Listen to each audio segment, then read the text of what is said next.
What if I told you the biggest financial fight in America isn't between bulls and bears? It's between blue collars and Wall Street suits. In today's powerful conversation, we dive deep with Darius Dale, founder of 40 to Macro, to break down the true cost of tariffs, the volatility of risk assets, and the seismic shift happening right under our feet. If you've ever wondered who really wins when Main Street collides with Wall Street, buckle up. This episode will change how you see the future of finance. Segment 1. The battle lines are drawn. Tariffs and tension. So let's set the stage.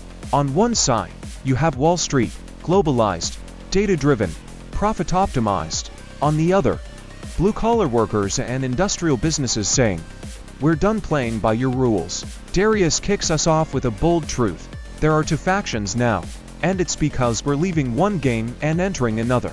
In the old paradigm, the champions were the ones who maximized profits through globalization, outsourcing labor, cutting costs, maximizing returns. But now, we're transitioning into a new world, one where local and regional production is making a comeback.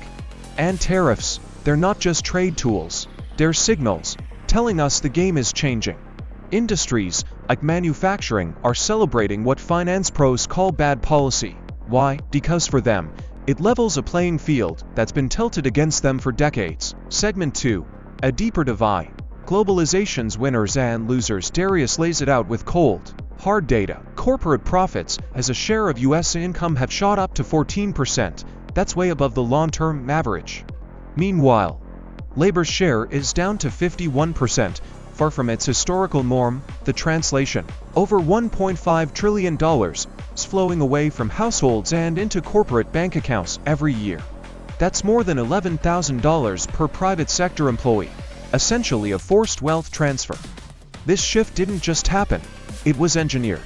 Globalization allowed corporations to reduce costs by sourcing cheaper labor abroad.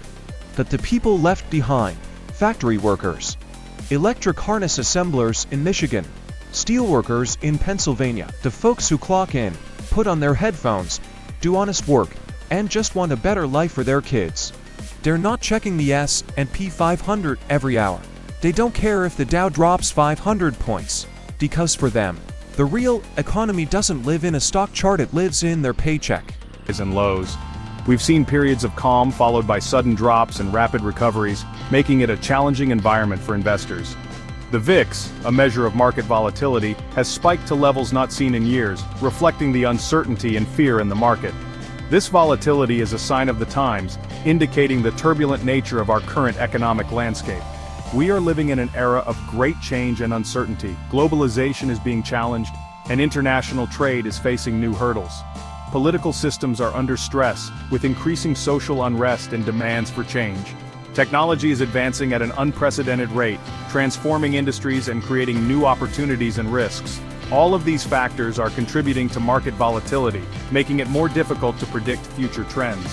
Investors need to understand these dynamics to navigate the challenges ahead and make informed decisions.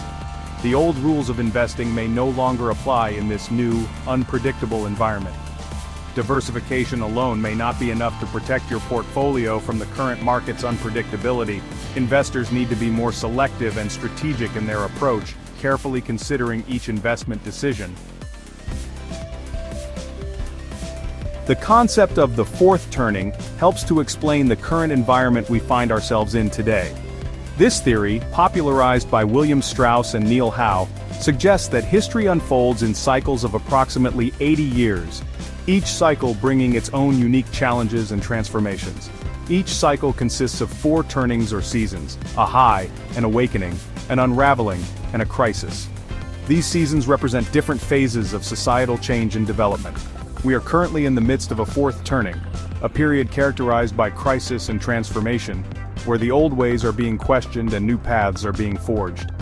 Think back to the late 1920s and 1930s, a time of economic depression, social unrest, and global conflict. These were turbulent times that reshaped societies.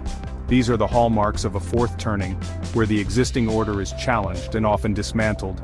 During these periods, old orders break down and new ones emerge, often through significant struggle and upheaval. There is a sense of urgency and a willingness to challenge the status quo as people demand change and seek new solutions.